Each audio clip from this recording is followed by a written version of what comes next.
Olá, boa noite. Boa noite.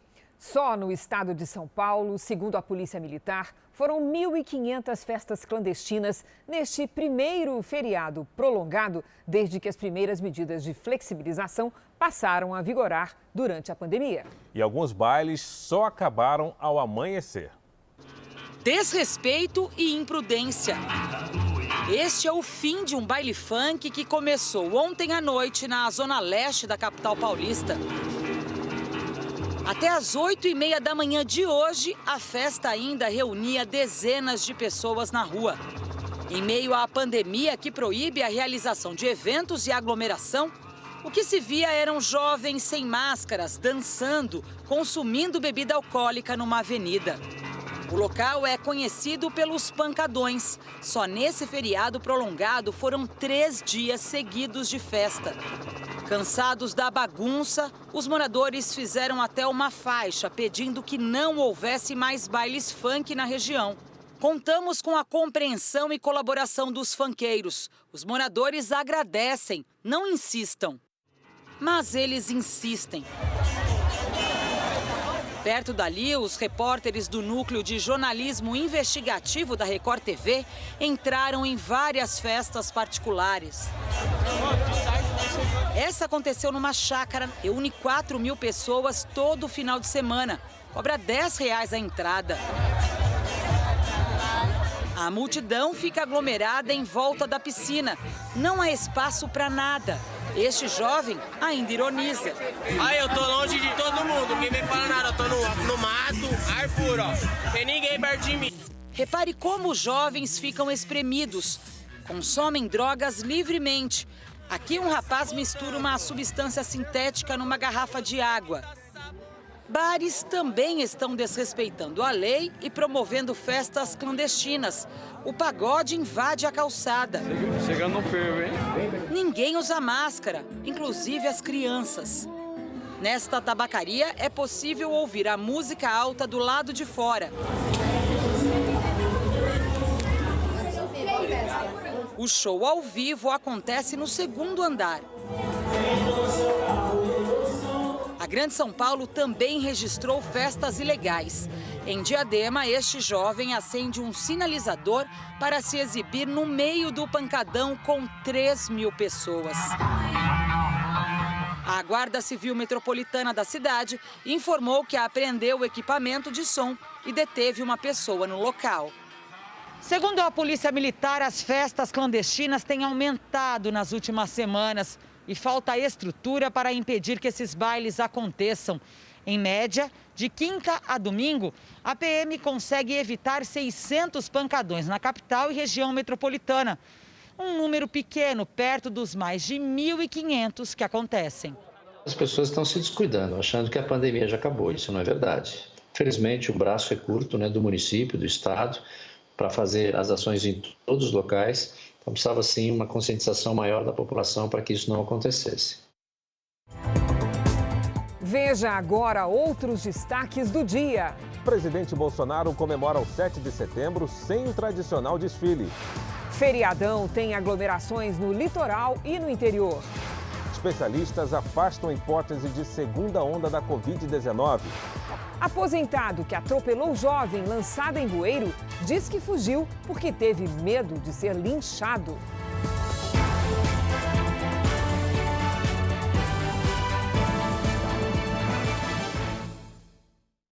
Oferecimento Bradesco. Crédito com até 6 anos para pagar.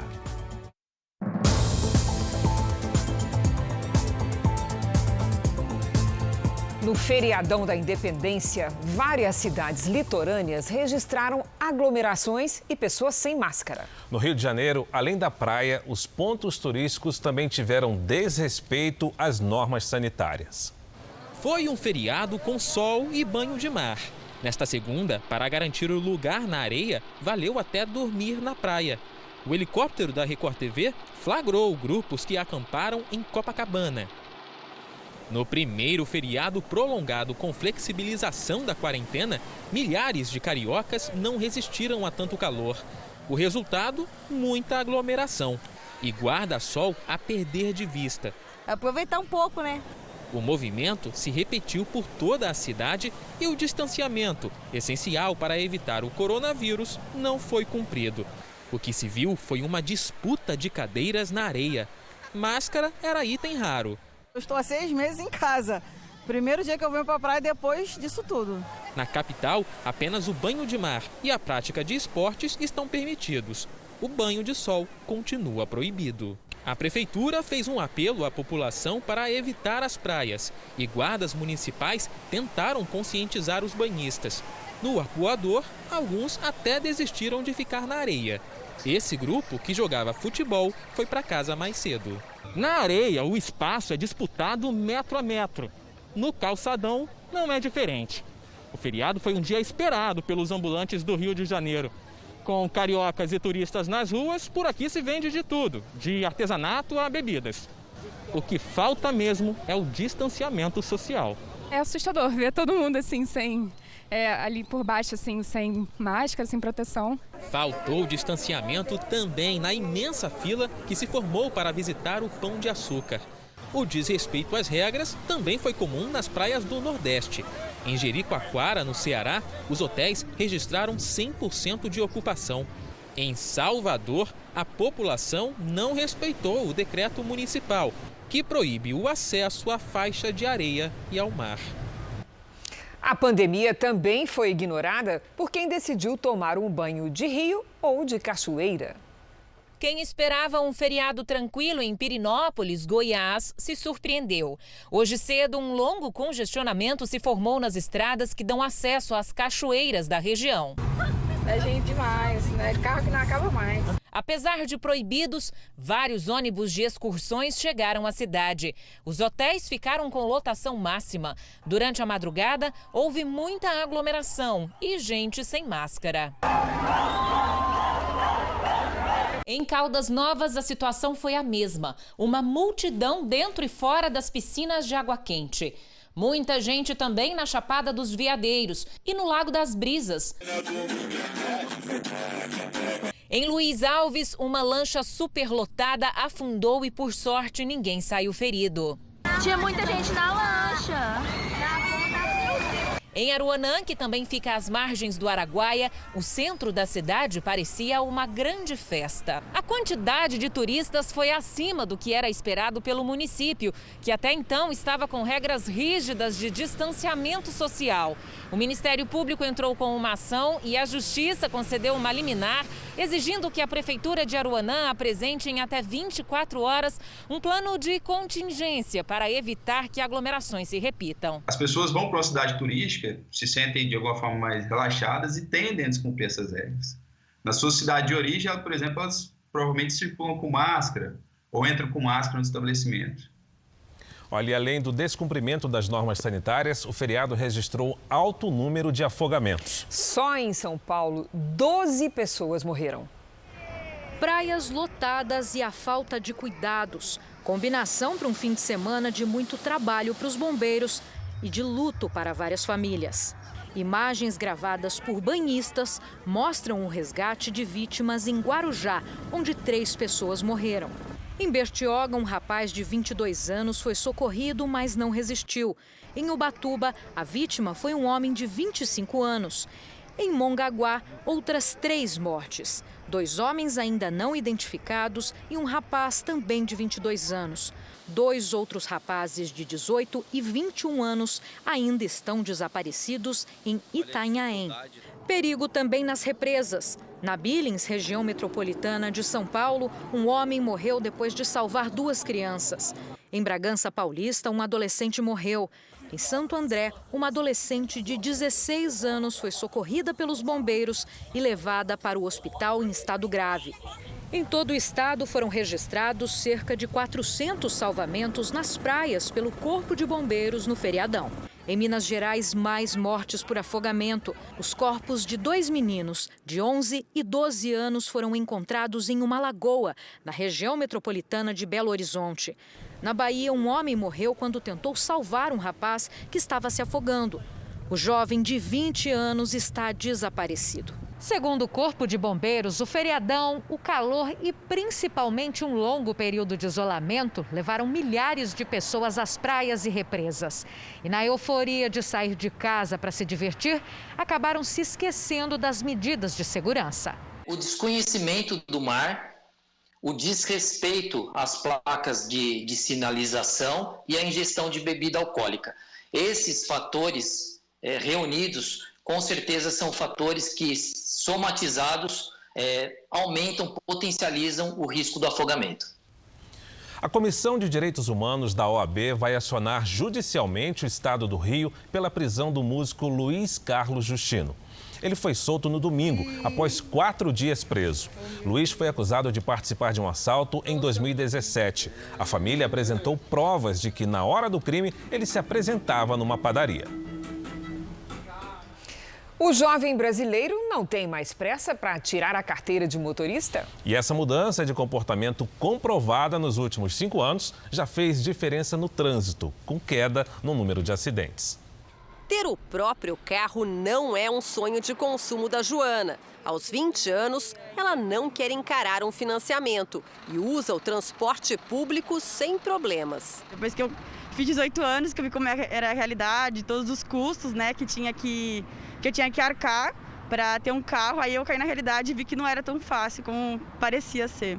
Nos últimos 5 anos, o número de motoristas entre 18 e 21 anos caiu 24%. Hoje um veículo ele tem muitas despesas, ele tem impostos, vaga para estacionamento, pontos na carteira, eventual multa, seguro do carro, ou seja, ele tem um monte de fatores que hoje ele prefere muito mais investir na sua carreira do que ter essas despesas. E essa mudança de comportamento dos mais novos já tem reflexo no trânsito.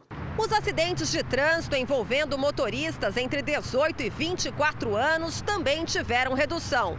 Em 2015, eles representavam um pouco mais de 23% do total.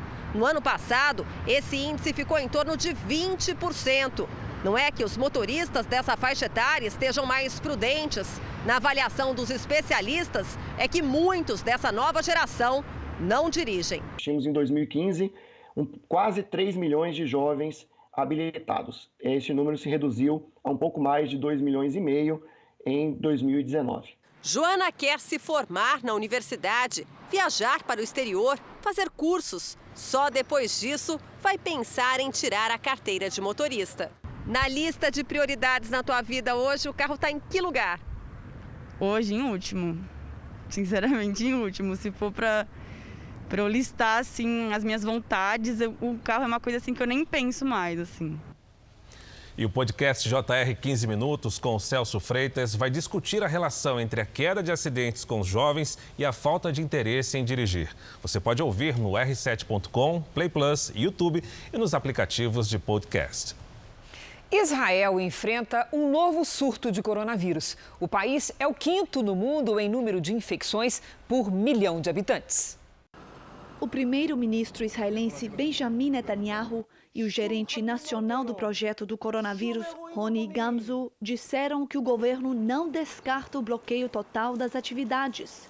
O Conselho de Segurança Nacional de Israel também discute o possível fechamento do Monte do Templo. Por enquanto, o Muro das Lamentações só aceita um número limitado de visitantes, divididos em grupos e com distanciamento social.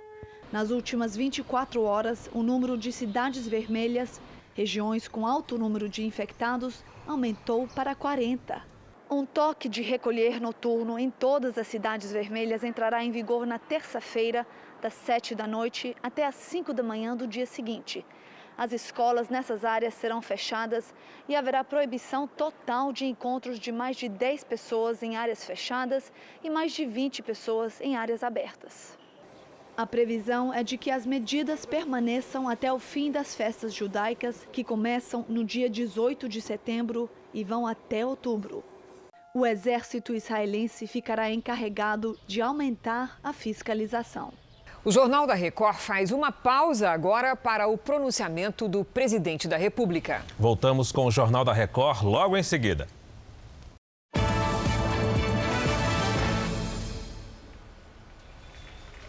Estamos de volta com o Jornal da Record.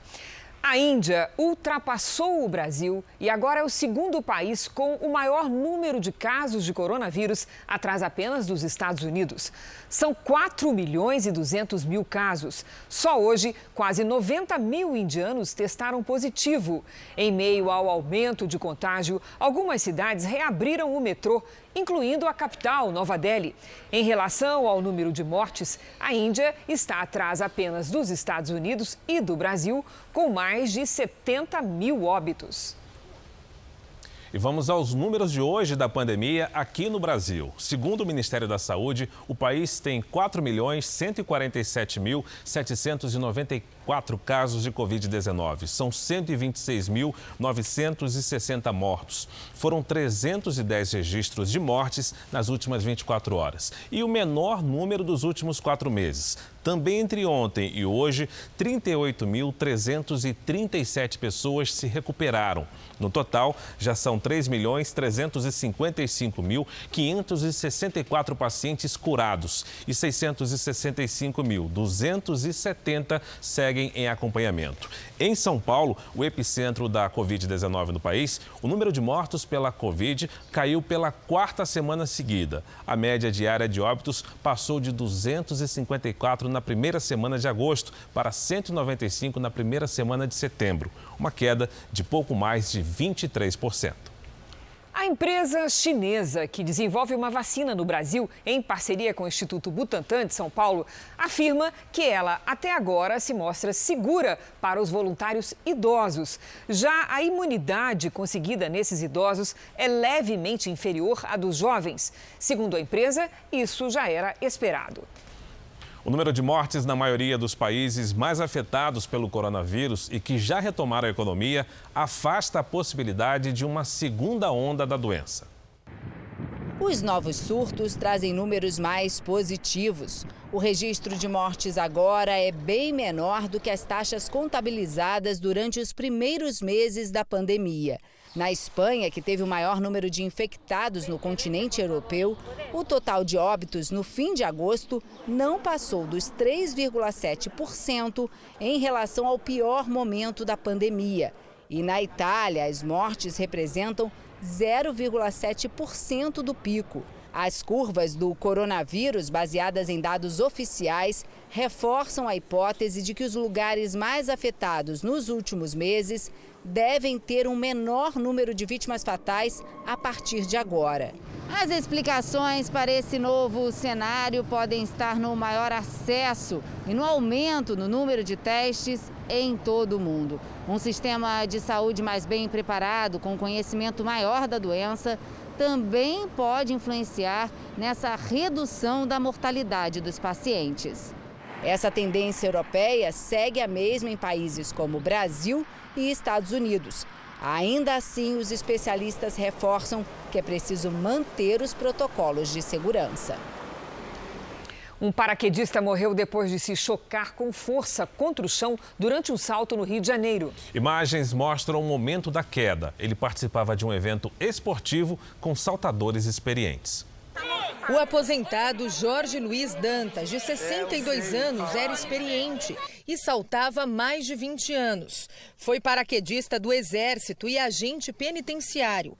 Morreu numa queda no último domingo, enquanto participava de um evento para veteranos. As imagens mostram o instante em que ele se aproxima do solo, quando de repente parece ficar sem controle e bate violentamente no chão. Dantas deixou a esposa e um filho. Apaixonado pelo esporte, ele realizava todos os anos encontros para saltar de paraquedas. O evento atraía integrantes da Brigada de Paraquedistas, além do público, que acompanhava os saltos livres quase sempre nas areias da praia. Em junho, um paraquedista também morreu quando fazia um treinamento no Campo dos Afonsos, no Rio. Pedro Lucas Ferreira Chaves tinha 19 anos. Segundo o Comando Militar do Leste, o paraquedas ficou preso na aeronave. A família de Dantas preferiu não gravar entrevista. Nas redes sociais, muita gente lamentou a morte dele. Está perto de acabar a curiosidade. Quem vai participar do programa A Fazenda? A pergunta, Fara, movimenta o público e as redes sociais há meses. Finalmente vai ser respondida amanhã. Um elenco que promete colocar fogo no feno. As apostas de quem serão os peões estão com tudo e não é para menos. A pessoa tem que estar a fim de lutar pelo prêmio dela. O foco principal tem que ser esse. Aí, depois a gente busca a diversidade, né? A gente busca montar um mosaico de personalidades, de histórias de vida, de estilos de pessoas completamente diferentes. O ganhador da edição passada, Lucas Viana, fala que o jeito para encarar bem o jogo é não inventar um personagem. Eu acho que o público gosta muito de pessoas que encaram o jogo de verdade. Pessoas que esquecem realmente aqui fora, que tá ali para viver mesmo, não tem medo de mostrar os defeitos. As pessoas se identificam, sabe por quê? Ninguém é perfeito. Uma grande novidade é a participação do Carioca. O quadro de humor vai retratar o próprio telespectador. E as redes sociais que prometem bombar. É a primeira vez que a Fazenda vai ter um monitor bem aqui no meio da sala. Este é o principal canal de comunicação com os peões. Por aqui eles vão receber orientações para as provas e também conhecer um pouquinho do que o público está falando lá do lado de fora. Mas a casa inteira foi remodelada. A mesa já está pronta para receber aqui 20 participantes. E uma parte da casa que ainda é um mistério. Vem aqui comigo. Aqui fica o quarto dos peões. E aqui a câmera não pode entrar, mas eu vou dar uma espiadinha. Todos vão poder aproveitar uma parceria inédita com o aplicativo. Resultado, muita interatividade. Eu tenho certeza que a Fazenda esse ano vai ser mais interessante, vai ser grande. A gente quer fazer a maior edição de todas. Para tudo ficar pronto do jeitinho que o público espera, são mais de 400 funcionários envolvidos. Foram meses de muito trabalho da equipe de produção e mais de 50 câmeras espalhadas pela Fazenda. Nesta edição, uma equipe de saúde controla os protocolos de segurança e todas as estações de trabalho e a rotina de quem está atrás das câmeras foram rigorosamente adaptadas.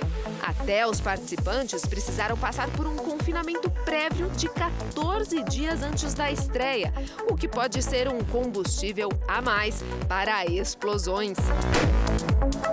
As pessoas vão entrar nesse confinamento já vindo de um confinamento, né? Então a galera já vem do confinamento, vai entrar num confinamento pior, né? Porque mais rigoroso ainda. Mais rigoroso ainda. Vai ser fogo no parquinho mesmo, fogo no feno mesmo. Então anote aí, a Fazenda estreia amanhã às 10h30 da noite, você não pode perder. Veja daqui a pouco, chuva de granizo provoca estragos no sul do país. E também a menina atropelada que sofreu apenas arranhões.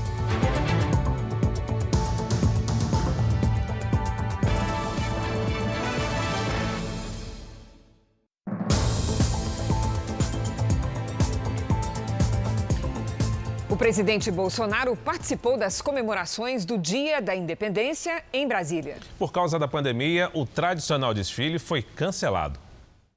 A independência do Brasil foi comemorada em uma cerimônia bem menor e mais rápida do que o tradicional desfile. Antes das comemorações, a primeira-dama Michele Bolsonaro falou com apoiadores e tirou fotos. Bolsonaro saiu da residência oficial de Rolls-Royce conversível da presidência, escoltado pelos Dragões da Independência. Ele não usava máscara e estava acompanhado de crianças. Em seguida, Bolsonaro se juntou às outras autoridades para a execução dos hinos nacional e da independência.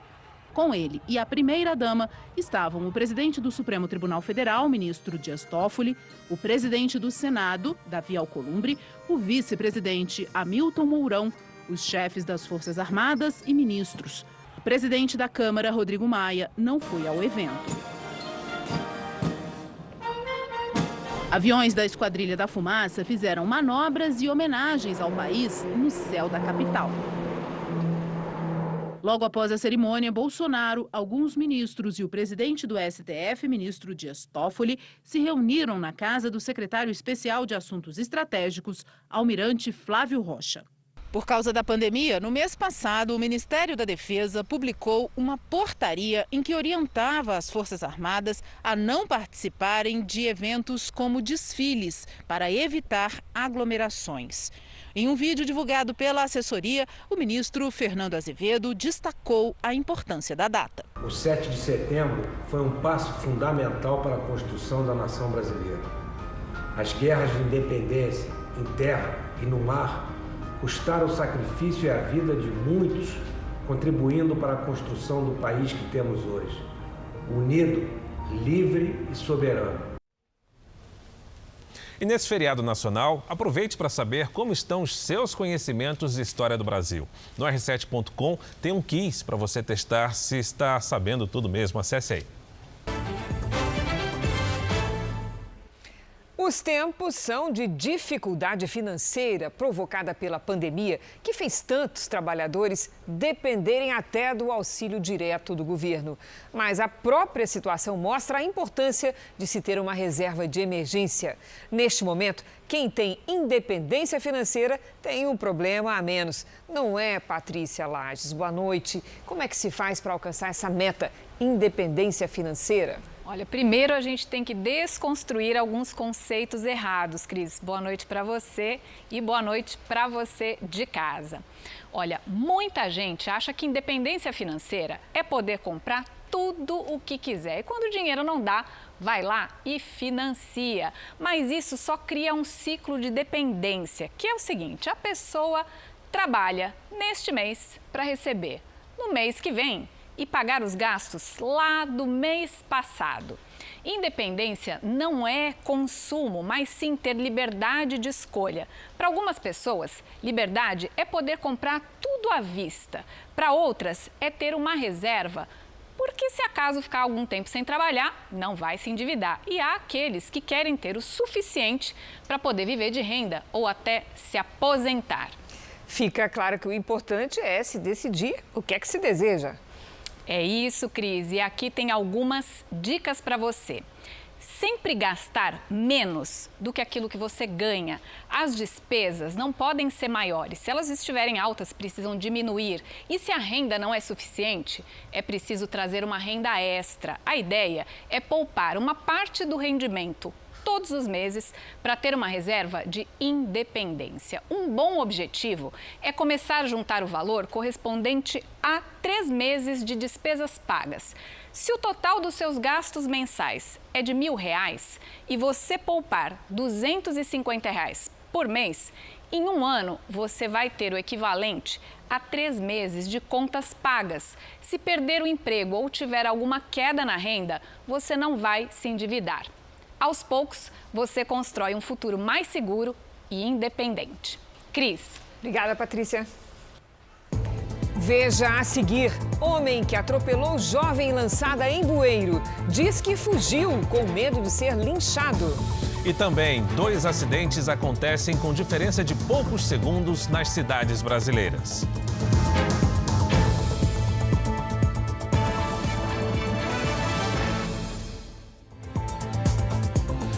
Dois partidos políticos oficializaram hoje os candidatos à Prefeitura do Rio de Janeiro nas eleições de novembro.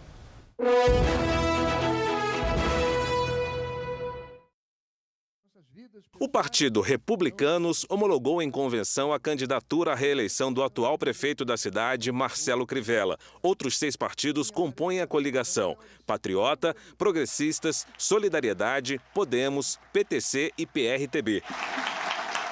Mais cedo, o PSD confirmou o nome do deputado federal Hugo Leal. O advogado e economista foi aprovado durante o encontro num hotel. A candidatura não tem, no momento, partidos coligados.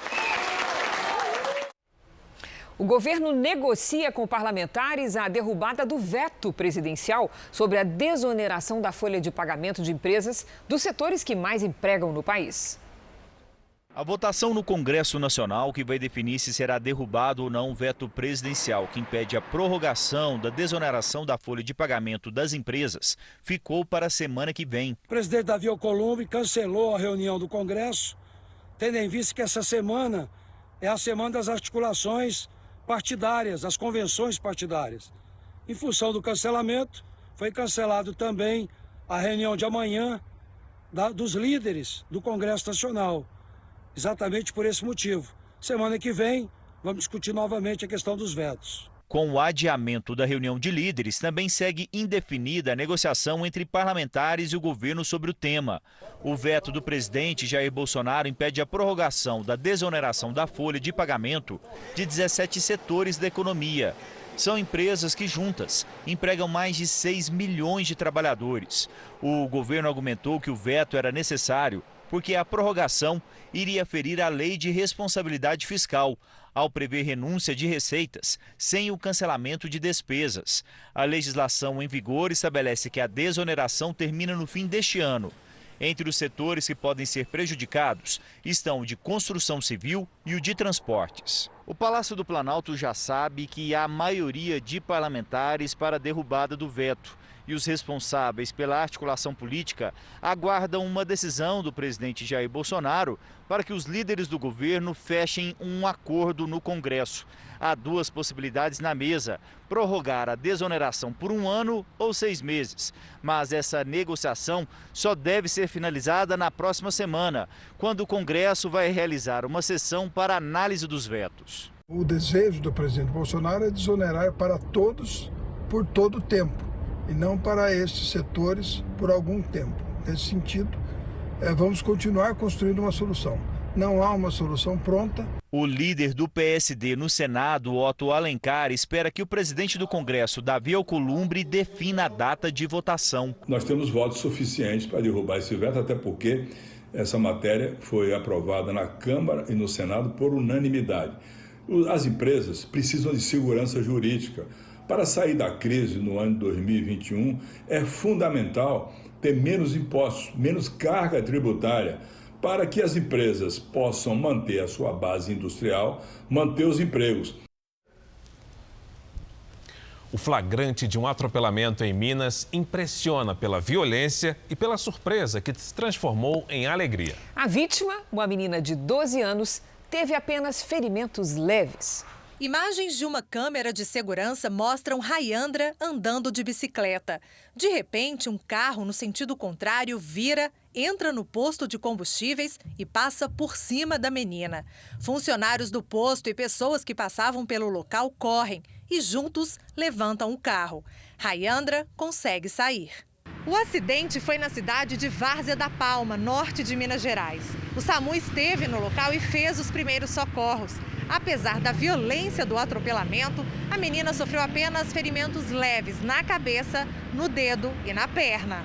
O motorista do carro que causou o acidente ajudou a socorrer a menina. Na polícia, ele disse que perdeu o controle do veículo por falta de atenção. Ele foi ouvido e liberado. Já recuperada e fora de perigo, Rayandra, de 12 anos, lembra do susto que passou. Eu estava descendo, porém o carro não deu certo e passou por cima de mim, das minhas coxas, e eu não senti, eu só senti só o zumbido na minha cabeça. O homem que aparece no vídeo ajudando Rayandra é o Sérgio, gerente do posto. Sem explicação, né? Não teve fratura nenhuma, não teve lesões graves.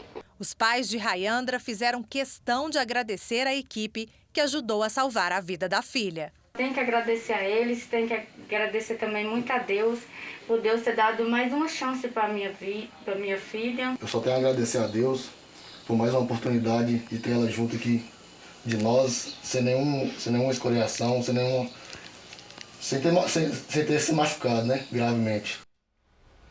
No Pará, o motorista envolvido no acidente em que uma jovem voa e cai num bueiro decidiu contar como se sentiu naquele dia.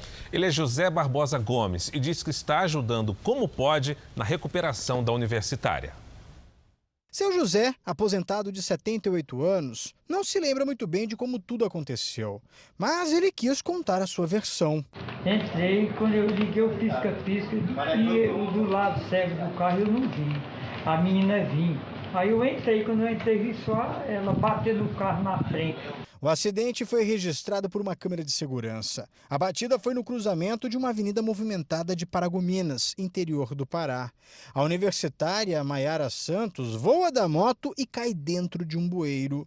O motorista do carro desce para olhar e logo as pessoas chegam para ajudar. Mas depois ele vai embora. O aposentado se apresentou à polícia no dia seguinte para explicar que não ficou no local da batida porque teve medo de ser agredido pelos curiosos.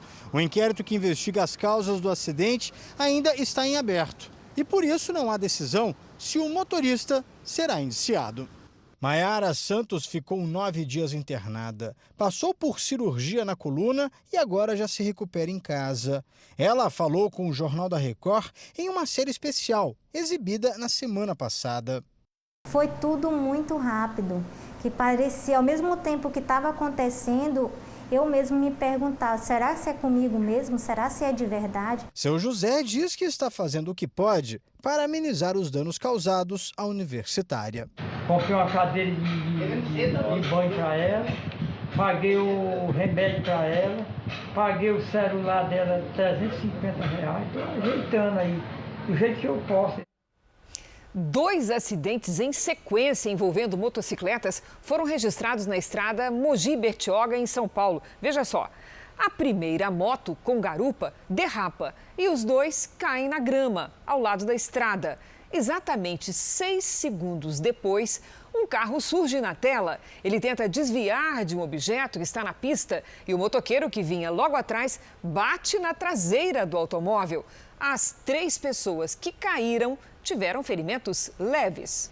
E chove só nos extremos do Brasil, o que torna as capitais do Centro-Oeste as mais secas do país. Já são 15 dias seguidos de umidade abaixo dos 20%, nível de alerta em Goiânia e em Cuiabá.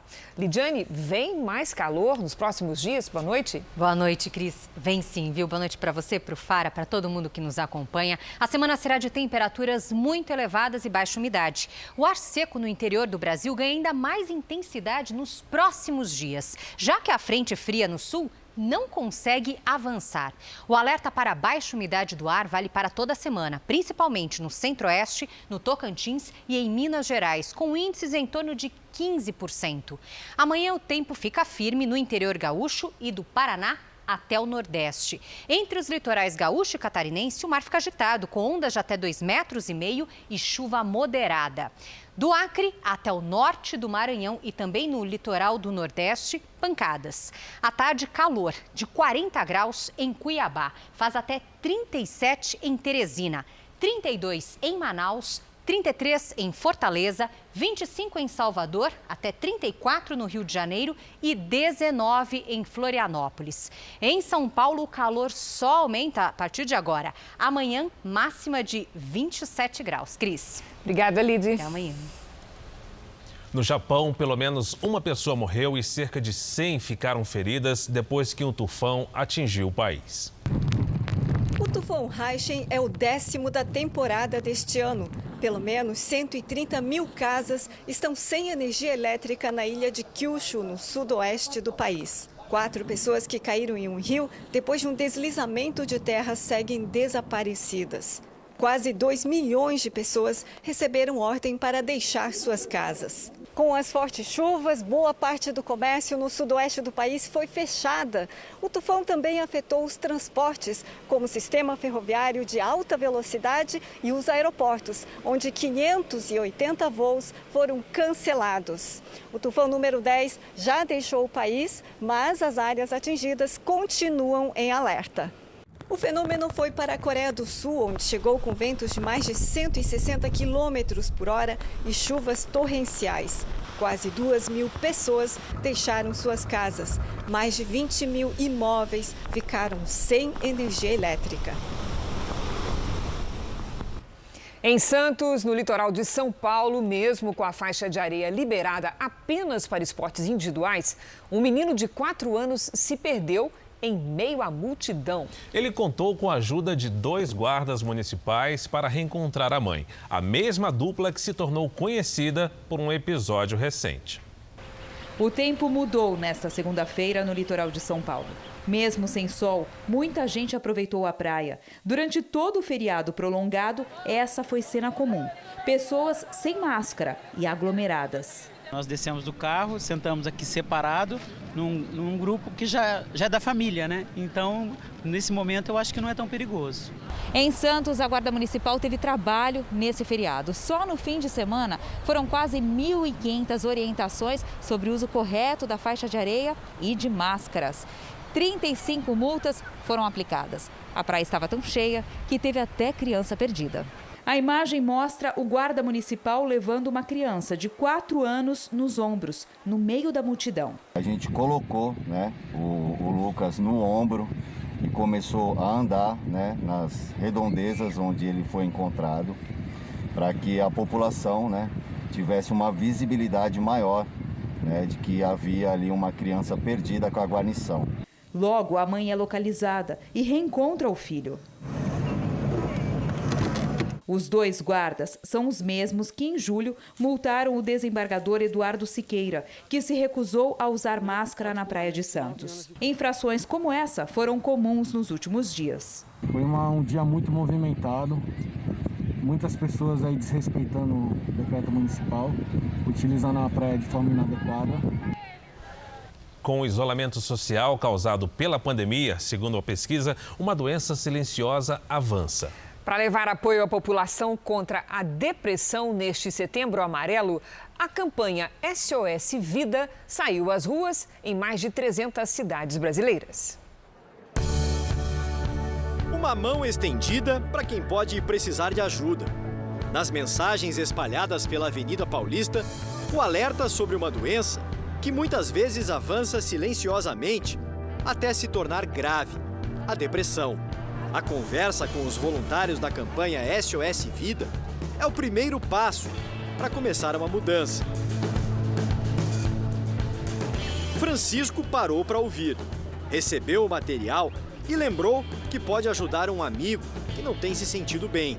Muita gente que perdeu seus empregos. Eu conheço pessoas que, mesmo diante de toda essa situação, entrar em depressão, de achar que nada na vida vai dar mais certo.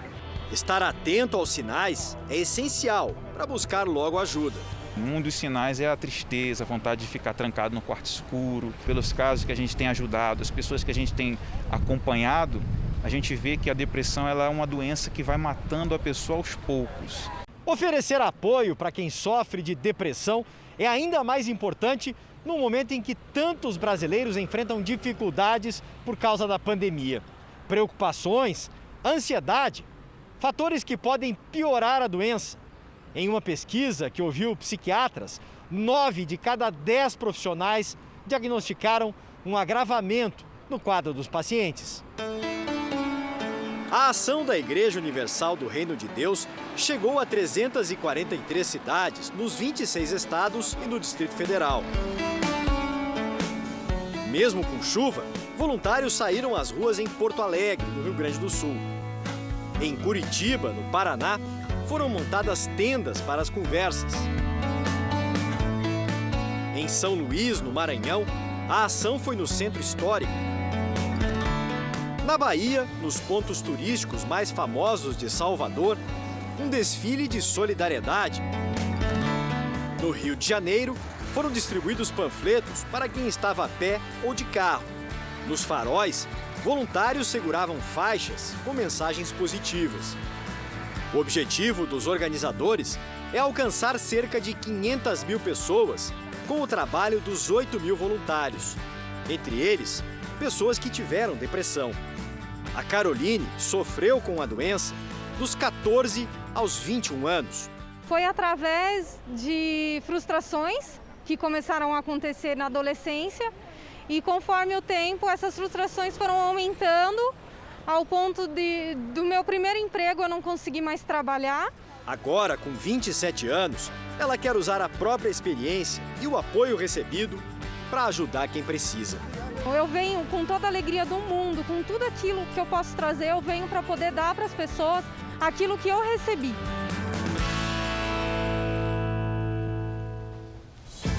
E o Jornal da Record termina aqui. A edição de hoje na íntegra e também a nossa versão em podcast estão no Play Plus e em todas as nossas plataformas digitais. E à 00:30 tem mais Jornal da Record. Fique agora com a novela Apocalipse. A gente se vê amanhã. Até lá. Excelente noite para você e até amanhã.